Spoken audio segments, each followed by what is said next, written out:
Taysir, how did you feel about your play against Tennessee? Dropped a pass in the first game, but in this game you targeted 4 times, caught 4 of them, and several more for big plays. I just feel like I'm getting a good feel now for being back. First game's always rough. Put so much pressure on yourself for what you want to be like, what you want to do, how much you want to have an impact in the game. Just wasn't letting it come to me. Second game, set up a bounce back game. Came in, I just accepted my role, accepted what the team needs from me, and just really acknowledged how important my role is in the position I'm playing, and just was trying to secure every time it came to me and just try to make a play just to help us win. Did that jump ball down the sideline against Tennessee, did that feel like the 2019 version of you? I definitely was a good play. I don't, the goal is not to feel like the 2019 version. It's honestly just to come in every day and get better. I want to be better than what I was in 2019. I don't try to sit here and say that's, you can't, it's like saying, that's the limit. That's what I want to be, because it's like, you can't say the sky's the limit when people walked on the moon, so. Are you one of the guys who went out in the middle of the night and make catches in the judge machine? Coach Marion, even though he says that's not something he wants us to do, he'll say, we have optional, mandatory things that he wants us to do. But no, between rice bucket drills, between all the different things he provided for us to do to find what we like, definitely has helped us all. Within our growth within the game. Some people focus on more areas than others. Trey, he does a real good job. He stays in the weight room. He does a lot of wrist curls and stuff like that.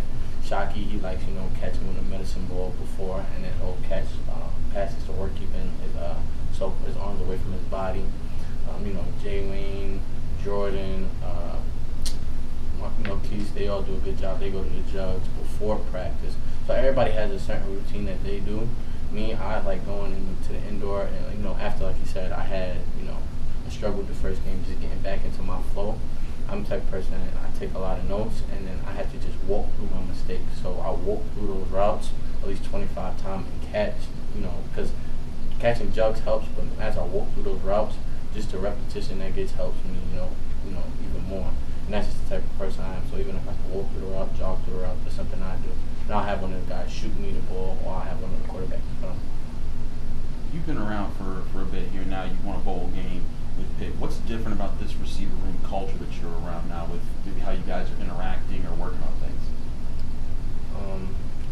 It's just everybody's getting a feel for, like Coach says, they're putting everybody in a good position to excel at what they're good at. Jalen Barton, that's our deep ball guy. He knows what he excels at. He practices that. We're a group. We're not worried about so much of our weaknesses. We're trying to just capitalize on our strengths. And as we do that, we fix those areas that come along the way. Like Coach said, he thought of himself as one of the 50-50 guys. So, but he doesn't look at things that, he did wrong as a problem or something he lacked. It was just a way of improvement. So we just all feel like we have these things, a way of improvement. Him having a stat sheet of every day in practice, helps hold us accountable. He has a lot of different things to help, hold each other accountable. And that's the biggest thing I feel like we're keeping each other accountable more than being told or forced what to do. And when you keep your brother accountable, it's a different feeling. And it's because that's the whole team wants to see you do good. What's one of the bigger ways that you felt an impact from Coach Marion as far as how you've interacted with him, or something that you felt has changed how you look at the game? Coach Marion, he just made me, just not even but just fall in love with the process. Sometimes we all sit here and worry so much about the outcome, and there's a lot of things that we can't control. He always tells me to control the controllable. So, just the way that I mentally prepare, I physically prepare, like he said, if you did do something, 1,000,001 reps when you get into the game, it'll be easy. And just my ability to be able to just dive in and, trust his process, trust his plan, that's came a long way. And, I had a great connection with Coach Beatty when he was here. Me and him still speak to this day. I'm the type of person, I just grab a little information from everybody, try to just keep adding on to my game and keep stacking my chips. I feel like it's just helping me. It's just, me being healthy. You said he challenged you to share some of your knowledge with some of the younger guys this year. How did you kind of approach that challenge, and How do you feel like that's helped you grow? Being a good teacher actually makes you more, what's the word? But it makes you like understand like your work ethic, understand the things that you do better. The moment I started to teach the younger players, you know, why we run this route, how we run this route, how our split's important based off of the defensive coverage, how they're rotating, knowing, okay, based off of the downs, if it's this type of catch, is it a possession catch, is this a type of down you want to catch and try to run away. By me teaching those things, it made me, like, it's just a repetition, so then it's reinstalling it in my brain. And, you know, they always say, when you lend a hand, you know, you always reap benefits of it somehow. And just, you know, knowing those guys trust me, it makes me feel better when I go out there because I'm leading in a different aspect. I'm not leading by saying, I'm just leading by just showing them what I do, showing them how I take notes. You know, everybody does things a different way. And honestly, how I learned how to, you know, go about doing a lot of different things different because, like, I'm dyslexic. So that taught me, like, there's 1,000,001 ways, you know, to get the right answer, or there's 1,000,001 ways you can learn something. Because I used to just learn how, like, struggle learning how to read, how certain people learn how to read. So I had to learn a different skill, a different tool. And, you know, I just try to pass that on to the younger guys, like, hey, even if, you know, you struggle running to come back this way, maybe walk through it, maybe break the route down, maybe do something else that'll help yourself, you know, mentally install it in yourself. Taysir, how they responded to your leadership? I feel like in a great way. Like I said, just from the group being more self-accountable, I actually feed more off of those guys than I think they feed off of me. You know, even though they say I'm a leader, but I look to them when I'm in my own head and I'm struggling and stuff like that. If I'm holding on to anything, because like you said, I have been here a long time and how I want things to go for me. With them being here, new perspective, they just want to see me do good. So just knowing that, you know, I have fresh faces in front of me that just care for me, regardless if I catch the ball or not, just because of the effort and the time I put into them, that makes me feel good as well. You've gone through plenty of challenges, you know, your time at Pitt. What's your connection with Trey? You know, he talked to us and said that he's made himself open to be a person that you guys can talk to as a fellow student athlete. What, you know, how has maybe your relationship with him helped you at times where you maybe needed an answer or help with something? When it comes to Trey Tipton, you know, that's a really close friend that I have, and it goes both ways because we both understand the struggle. The struggle on a lot of different aspects of losing family members, going through injuries. So, you know, this game is more mental than it's physical. So being able to have that one person, because, you know, sometimes people sit here and say, like, oh, I'm here for you, you know, if you need to speak to me. But actually having that person that checks on your mental every day, even if they're struggling, like, I seen Trey struggling, dealing with stuff with his mom nobody knew about. But every day he would come in and be like, 11, how's your mental? When he knew I was getting back from surgery.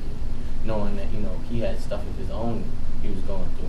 So that really just showed you how much your brother truly cares for you. And, you know, so, like, when his mom passed away, like, he didn't, like, everybody was blowing up his phone and he wasn't responding to nobody. And I was the only person he responded to. I was like, I don't care where you at, send me a location, I'm coming. He was like an hour and a half away, and I drove there, and I was just there for him. And, you know, that's just the trust we built for each other just from being able to check on each other mentally.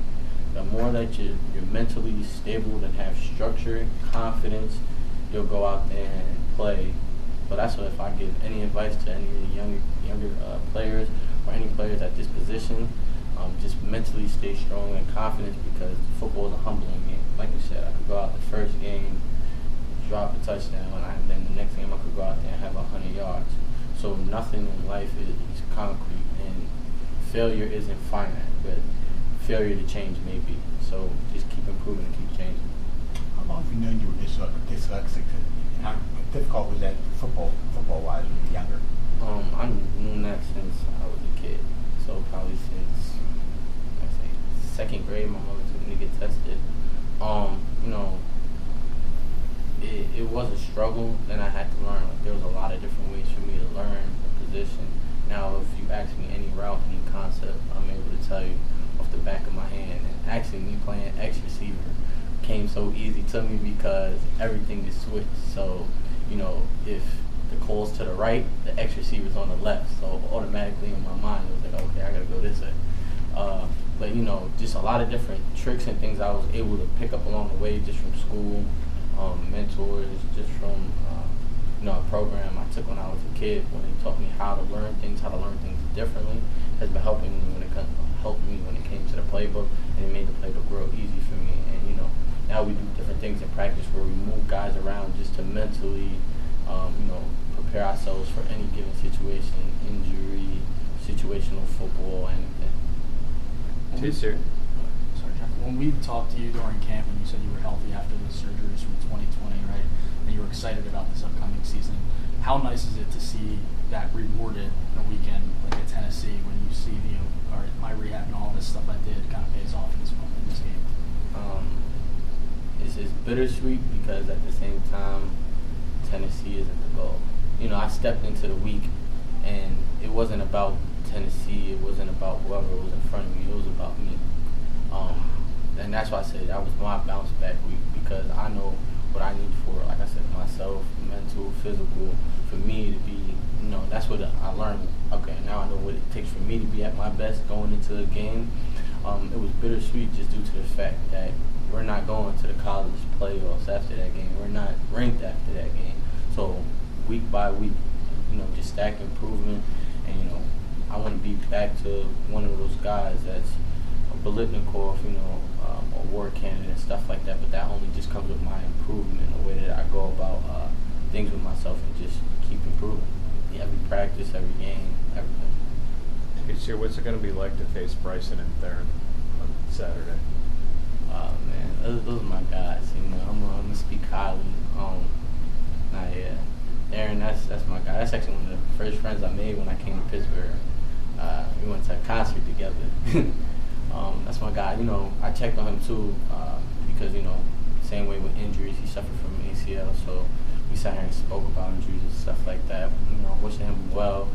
I actually didn't even know he was playing corner until I got the scouting report. And I texted him. I was like, "Oh man," I was like, "Hey buddy," and he was like, "I see you." He said, "You'll see me too." He was like, "Stay healthy. I want to see you this weekend." I said, "That's a bet." So I just been watching film, not even trying to treat it as, you know, someone I know, because at the end of the day, when we step on those lines, it's not about how cool we are. At the end of the day, I'm here to get paid, and he is too.